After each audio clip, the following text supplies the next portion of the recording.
I will do one of the problems from 4 to show you how to use your calculator to look at the table. And I'm going to arbitrarily pick d, so we're looking for the limit as x approaches infinity of 3 to the x minus 1 over x.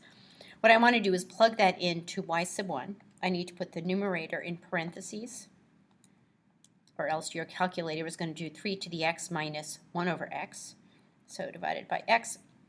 And then I want to go to table start, and I know that I need to look at this right around x is equal to 0. So I am arbitrarily going to start at a little bit to the left of 0, so -1, and I'll go up by, I don't know, 0.05.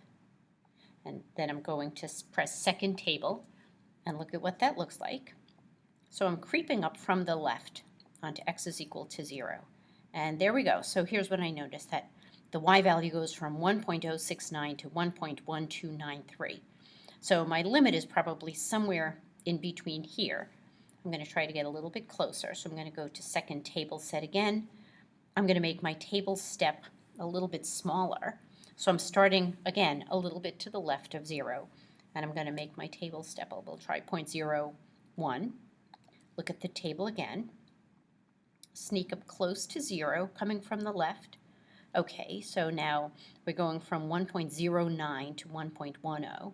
I'm going to try to get it even a little bit closer. So I'll make my table start at, okay, that's good enough.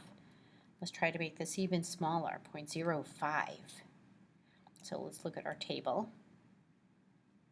Right around 0. So I still go from 1.0956 to 1.1. I'm going to get even closer.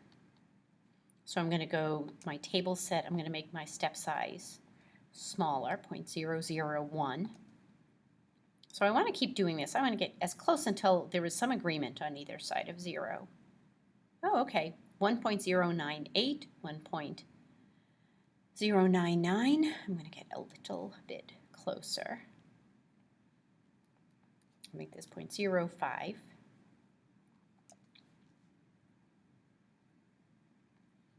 Okay, now look at how close we are. So I'm going to guess that the limit is, well, I still think I can get a little bit closer, but I'm going to call it 1.098 is what I'm going to say. And that's how you use the table.